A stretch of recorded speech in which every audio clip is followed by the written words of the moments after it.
As you may remember in the chapter about expectations, you have answered the questions about what you had expected from trading in the beginning of your journey, and also what you were expecting about trading currently.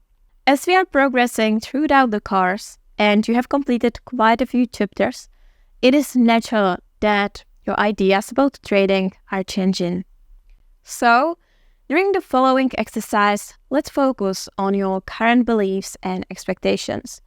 Are they the same as before, or has anything changed?